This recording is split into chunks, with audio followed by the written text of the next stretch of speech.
Olá, a paz do Senhor Jesus. Aqui quem fala é o pastor Lucas Salles. Eu tenho a palavra de Deus para a tua vida nesse dia.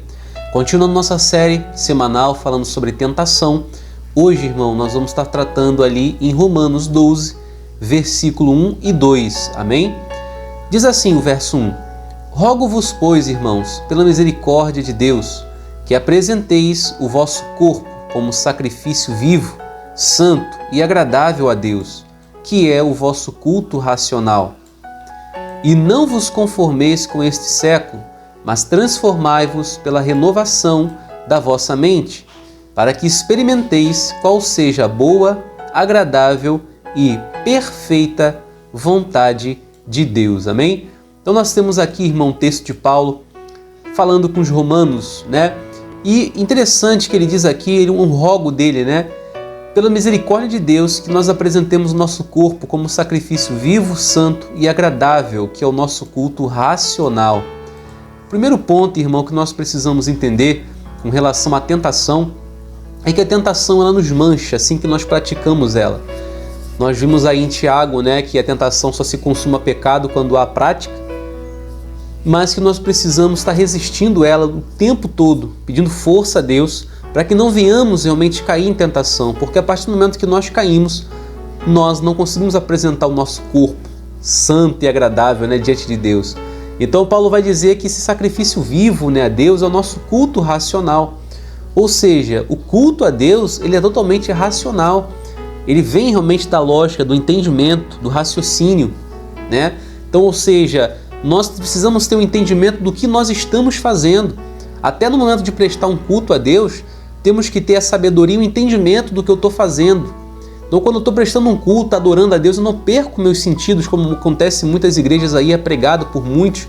Eu não perco meus sentidos, eu fico com o meu raciocínio ali em dia, para raciocinar e entender a minha condição de pecador, para confessar a Deus os meus pecados, para pedir força contra as tentações, né? Para orar, para louvar. Eu tenho que estar com minha faculdade mental em dia. E ele vai dizer, não vos conformeis com este século, mas transformai-vos pela renovação da vossa mente. Paulo ele vai fazer um apelo, em outras traduções vai estar, não vos amoldeis, né, a este mundo, e a não se conformar e não se moldar com esse mundo, irmão, a você realmente não entrar nos padrões desse mundo. Porque os padrões mundanos, irmão, eles estão aí para confundir a mente dos que estão fora e até mesmo dos que estão dentro da igreja. Hoje em dia cria-se teologias, né?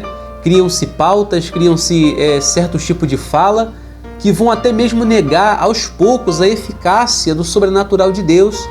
Você não pode espiritualizar tantas coisas, você não pode ser assim, né? Você também tem que ter isso, tem que ter aquilo, porque as coisas não são desse jeito, né? Porque Deus também não quer isso. Pessoas que vão tentar desafirmar uma verdade bíblica com pretextos realmente que não tem fundamento. Então nós vivemos hoje, irmão, tanto no mundo quanto dentro das igrejas, um tempo em que estão se criando ali teologias falsas, né, para confundir até mesmo os escolhidos de Deus. Não é só no mundo que está corrompido, não, dentro das igrejas hoje em dia, homens realmente que deveriam estar pregando a verdade estão pregando engano, mentira, para massagear o próprio ego ou para criar subterfúgios ali e caminhos que não vão conduzir até Deus. Por isso que Paulo está falando, não vos molde a aparência do mundo, não vos conformeis com este século, com o padrão de vida deles, com a forma de pensar deles, com a forma de agir, com os gestos, com os trejeitos, com a forma de se vestir. E até mesmo aqueles que estão na igreja e que são do lado de Satanás, que não estão fazendo a obra de Deus, mas estão fazendo de serviço a Deus, nós temos que não nos comparar a eles, irmão. Nós temos que ser diferença, porque Deus vai chamar um povo dentro de outro povo. Então nós temos que entender que eu não posso cumprir a tentação da carne, a vontade, porque a vontade do ser humano é viver da forma que ele quer, mas existe um padrão. Então quando eu entro nesse padrão divino, a minha vida vai bem. Mas a partir do momento que eu saio desse padrão e começo a praticar a tentação que uma vez estava no meu coração, na minha mente, e agora eu concebi e ela se tornou pecado, eu estou me comparando ao quê? Ao mundo. Eu estou vivendo de acordo com o mundo. E isso, irmão, na fala, no jeito de vestir, em tudo, na ideologia.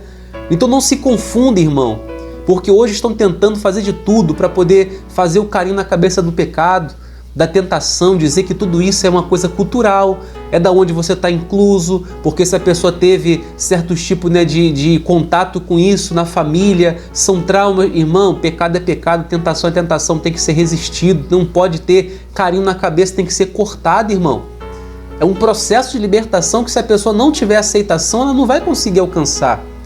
Então, o mundo hoje, as igrejas e algumas pautas aí religiosas estão pregando isso, que tudo é normal, que nada, né, é pecado se te faz bem. Está repreendido em nome de Jesus.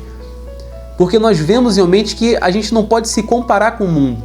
E se o mundo está vivendo de um jeito, o cristão tem que viver de outro. É isso que nos faz ser uma geração eleita. A geração, irmão, sacerdócio real. Uma geração é um povo diferente, é uma raça diferente, nós somos. Ele vai dizer, mas transformai-vos pela renovação da vossa mente. É você deixar que o Espírito Santo transforme a tua mente. Outrora você não tinha o entendimento da verdade, você não tinha o entendimento da palavra, do que estava acontecendo, você estava no natural. Mas agora não. Eu sou transformado pela renovação do meu entendimento em Jesus Cristo, no Espírito Santo, porque Ele vai me dar uma nova visão, um campo de visão maior do que eu tenho, para que experimenteis qual seja a boa, agradável e perfeita vontade de Deus. Irmão, o crente que não está na vontade de Deus, ele vai ficar batendo cabeça aí, ó, e não vai conseguir se acertar, ele não vai ter paz.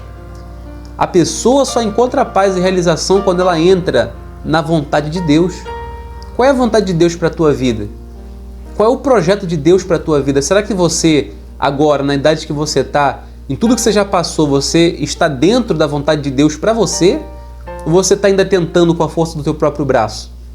Então que nesse dia você venha, em nome de Jesus, através dessa palavra, entender que nós cristãos devemos fugir das aparências do mal, não podemos nos conformar com este mundo, com este século, com os padrões de vida deles, para que venhamos ter força, irmão, cada vez mais para resistir às tentações. Porque cada vez mais que eu entro na visão do mundo, do século, fica mais difícil de você resistir, porque você vai ter acesso a coisas que vão ser gatilho para a tua vida espiritual, para voltar, retroceder naquela tentação que você estava passando e praticar o pecado. Então que nesse dia você possa resistir às tentações, você possa fugir das aparências do mal e que você não venha se conformar com os padrões desse século, amém? Eu entrego a tua vida diante de Deus, apresento a tua vida diante dele, peço que ele possa ser contigo nesse dia, que venha te dar um dia produtivo e abençoado e que você possa, em nome de Jesus, receber força do Altíssimo para resistir todo o mal, toda enfermidade, toda a praga lançada, tudo aquilo que não provém de Deus, venha ser retirado da tua vida nesse momento. Eu profetizo sobre a tua vida cura e, em nome de Jesus, a libertação. Em nome do Senhor Jesus. Peço que você possa compartilhar esse vídeo com quem você tiver, compartilhar. Ajude a palavra de Deus a ser disseminada, ajude esse estudo a chegar e edificar mais vidas, em nome do Senhor Jesus. Amém? Então, eu te abençoo e te agradeço pela tua audiência, em nome de Jesus.